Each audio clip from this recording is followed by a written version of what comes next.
كنت اتكلمت معاكم قبل كده عن الجروح النفسية وهي 5. اتكلمنا على جرح الرفض وجرح الهجر، والنهاردة هتكلم معاكم على جرح الإهمال والإذلال والعار. طيب ايه أهمية ان انا اعرف الجروح اللي عندي؟ عشان لما هعرف ايه الجرح اللي انا اعاني منه هعرف اتعامل معاه ازاي، وهفهم هو انا ليه بتصرف اصلا بالطريقة دي، وليه اختياراتي عاملة كده. الاختياراتهم مدمرة حياتهم، هيعرفوا هم ليه بيختاروا بالطريقة دي، وبالتالي هفهمني اكتر. فلما افهمني اكتر مش هختار نفس الاختيارات. طيب، فجرح الاهمال ايه سببه؟ هو اهمال من الاهل، سواء اهمال ان هم فعلا مشغولين، يعني حاطين بقى حاجات كتير، ان هم مشغولين فعلا، ان ترتيبي في وسط اخواتي مخليهم مشغولين بحد. بمعنى عندي اخ مريض، عندي مثلا جد او جده، عندي يعني في حد تاني مريض او يعاني من حاجه معينه، محتاج رعايه بطريقه معينه، فانا مهمل. ده حاجة. الحاجة التانية ترتيبي بقى، اللي هو عقدة الطفل الأوسط، دايما بيبقى حاسس ان هو مهمل، ملوش لازمه، مش عارف يبقى كبير. ده اخوك الكبير ما تشتموش، وده اخوك الصغير ما تعملش عقلك بعقله. فانا مش عارف هو انا كبير ولا صغير ولا اتعامل ازاي، فمش لاقي لي مكان، مش لاقي لي حته. طيب العيله يكون فيها انحيازات، بمعنى بيحبوا الولاد قوي فانا بنت، بيحبوا البنات قوي فانا ولد، فبالتالي انا حاسس باهمال طول الوقت، حاسس ان في حد المفروض ان انا افضله عني، حد ياخد الاهتمام عني، حد ياخد الرعايه عني، فانا مهمل. فانا مهمل وبدات اتعامل مع نفسي باهمال. او الحاجه التانية يكون احد الابوين نرجسيين، فاحد الابوين النرجسيين ممكن يطلعوا طفل نرجسي يتمتع بالصفات اللي معاهم، او يطلعوا طفل يعاني من الاهمال. ما هو عشان انا اكون نرجسي انا بهتم بنفسي، انا فبطلع طفل مهمل، بطلع طفل حاسس ان هو ملوش قدره، ملوش قيمته، في حاجه تانية اولى منه. طيب ايه العلامات اللي لما اقولها اعرف ان انا عندي جرح الاهمال، او لما يكون ده نمط تفكيري اعرف ان انا عندي جرح الاهمال؟ اول حاجه قله الاستحقاق. المهم انتوا تبقوا مبسوطين، المهم انتوا مرضيين. اما حد يقول لي كلمه كويسه، صباح الخير، يا ده قال لي صباح الخير، ده اكيد بيحبني. فانا شايفه ان اما ازعل او اتعب او اعيا، حد يكبر بخاطري او يقول لي كلمه، ده كده عمل فيا حاجه جميله قوي، فانا استحقاقي قليل. طيب ايه تاني؟ بضحي بقى على طول، طول النهار انا بضحي، انا عايشه عشان الناس اصلا يعني. لما بختار حد بيني وبين حد، فبختار الحد ده، لا هو المهم مش انت كويس، مش انت مبسوط، المهم ان انت تبقى مبسوط. النقطة التانية سريعة التعلق، حد قال لي صباح الخير ده بيحبني، حد قال لي ده انت جميلة قوي النهاردة ده حبني خلاص وانا حبيته بقى. فمن اقل حاجة بسيطة بتعلق على طول. طيب ايه تاني؟ جوايا مشاعر حزن ووحدة دفينة، جوايا مشاعر حزن ووحدة دفينة. طيب اتعامل ازاي؟ خلاص انا عرفت ان انا عندي جرح الاهمال، اتعامل ازاي؟ اول حاجه اعرف ان انا اعاني من جرح الاهمال. تاني حاجه اعرف الظروف او الحاجه اللي بتحصل بتحسسني بده، بتطلع لي شعور الاهمال ده. نمط تفكيري، هو انا برضي الناس عشان انا عايزه ارضيهم، ولا برضيهم علشان دي مهمتي في الحياه ارضاء الاخرين؟ على عكس الهاجر، مش عايزهم بيرضيهم عشان ما يمشوش، على عكس ده. فناخد بالنا، عشان كده الجروح هتخش في بعضها. طيب ده بالنسبه لجرح الاهمال. طيب الجرح بتاع الاذلال ايه يعني؟ ايه جرح الاذلال؟ الكسره. يبدا الاهل مع مع الولاد يبداوا يتعاملوا بفكره ان انت عملت حاجه غلط، فبقولها قدام عمامك وخلانك، وده خالك، ده عمك. فما فيش خصوصيه في حته ان انا مصان. لا انا عادي بتهزق قدام الناس، بتضرب قدام الناس، بيتقل مني قدام الناس، ده اخطائي اللي بتتقال قدام الناس.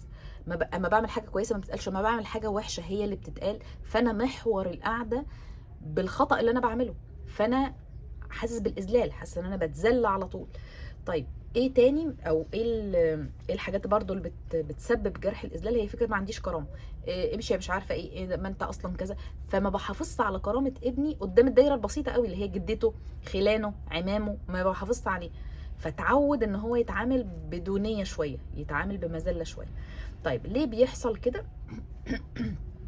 الاهل متعودين على كده، ده اخويا، دي امي، فما عندهمش حته الحدود. لا، ما عندهمش ده. بنقول عادي، ما هو انا بقول له على غلطه عشان يعرفوا، ما انا لما ابني يغلط اقوم اضربه قدامهم عشان يعرف.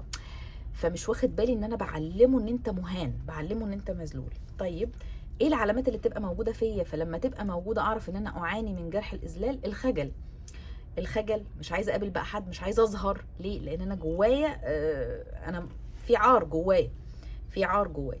لما هظهر ايه اللي بيظهر مني؟ إيه اللي اتعودت ان هو يظهر مني؟ الاخطاء، اللي اتعودت يظهر مني الجزء الجانب الخطأ.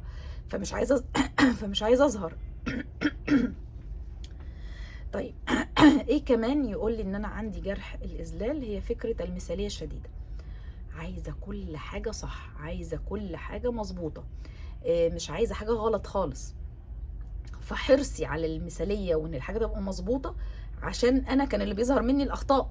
انا طول الوقت كنت بتعاير بالاخطاء بتاعتي، فمش عايزه اتحط في نفس الدايره. جلد ذات مستمر، انا طول النهار انا طول النهار مقصر، شفتي انت الغلطه دي غلطتيها، فانت ازاي؟ فانا طول النهار آه،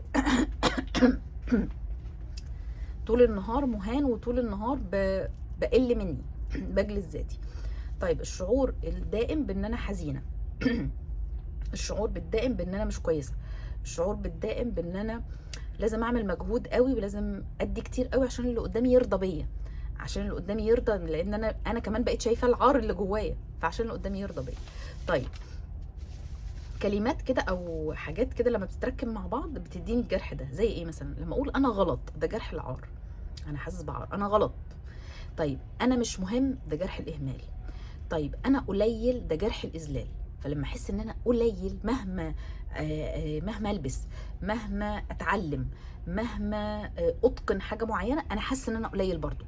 لا ده في حد احسن مني فانا قليل. فالاحساس بالقله ده الاذلال. طيب العلاج ازاي؟ اعترف بالجرح، اعرفه، افصل ما بيني وما بين السلوك. انا حاجه والسلوك حاجه، انا حاجه والتصرف حاجه، انا حاجه وما املك حاجه تانية. إعادة بناء الكرامة بقى الداخلية، محتاجين نبني الكرامة الداخلية. طب إزاي هبني الكرامة الداخلية؟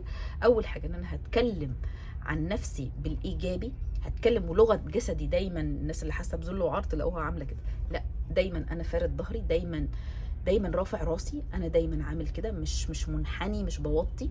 طيب الحاجة التانية ان انا بخلق مساحات للحوار، وان انا اتكلم عن مميزاتي، عن الحاجات الكويسة فيا، واخد بالي من هنا عشان ما اخشش على فكرة الغرور، بتكلم عن مميزاتي بس. لا انا بتكلم عن مميزاتي، ولو ذكرت عيوبي فانا متقبلها، مش حاسس بعار اتجاه العيوب دي، لان كلنا بنغلط.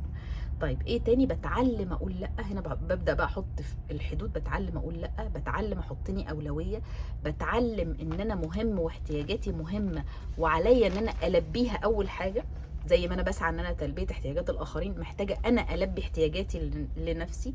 محتاجه اتعاطف مع الطفل الداخلي، فاسمعه، ده في الموقف الفلاني لما حصل لي ده واتهزقت قدام العيله كلها، ما كانش احسن حاجه المفروض تحصل. ايه المشاعر اللي متخزنه جوايا من اللحظه دي، محتاجه اتعامل معاها ومحتاجه ان انا اطلعها. فبعرف اتعاطف مع طفلي الداخلي، ما بستناش ان انا بابا يجي يقول لي انا اسف على الموقف ده، انا مش مستني ده، انا تعاملت معاه وتعاطفت وطلعت المشاعر المخزنه. سمعتني في الموقف، حتى لو بقاله 10 سنين 20 سنه، سمعتني، والا هتفضل هذه المشاعر مخزنه جوايا. طيب ايه كمان؟ الصوت الناقد بقى اللي احنا بنسميه ده الصوت الناقد. لا محتاجين نفهم ان الصوت ده بتاع ماما، او الصوت ده بتاع بابا، ده مش بتاعي. الصوت إيه؟ انت غلط، انت عمرك ما عملت حاجه صح، انت دايما بتغلط، انت دايما ما بتفهمش الناس، انت دايما الناس بتستعبطك. ده مش صوتي، ده صوت ماما او صوت بابا. صوت انا ايه؟ هتعلم، هاخد بالي من النقطه دي، فهسمح لنفسي ان المره الجايه ممكن اغلط، بس على الاقل النقطه اللي انا محددها دي ما غلطتش فيها. فبدي لنفسي شايف الغلط وشايف الصح، وبدي لنفسي فرصه ان انا هعمل ده وهعمل ده. على عكس الصوت التاني، لما بعمل حاجه غلط بيجيب لي كل الغلط اللي انا عملته في حياتي. فبالخطوات دي هقدر ان انا اتعامل مع جرح الاهمال، العار، الاذلال، وابقى فاهم كل واحد جاي بيقول لي ايه. العار بيقول لي غلط، الاهمال بيقول لي انا مش مهم، الاذلال جاي عشان يقول لي انت قليل. فلما اكون بتكلم مع نفسي بالطريقه تبقى فاهم ده جرح كذا، الجرح ده بدأ من الموقف الفلاني وانا صغير. طيب ايه الحل؟ يلا نعبر عن الجرح، يلا نتكلم مع الجرح، يلا اعادة بناء الكرامة الداخلية، اعادة بناء الاستحقاق، اعادة بناء القيمة. فانا فاهم انا ايه اللي بيحصل لي، ففاهم، فمدرك، فبعمل خطوات عشان اتخلص من هذا الجرح، وهو ده اللي اسمه الوعي. انا لايف كوتش شيماء حزة، اشوفكم يا رب على خير.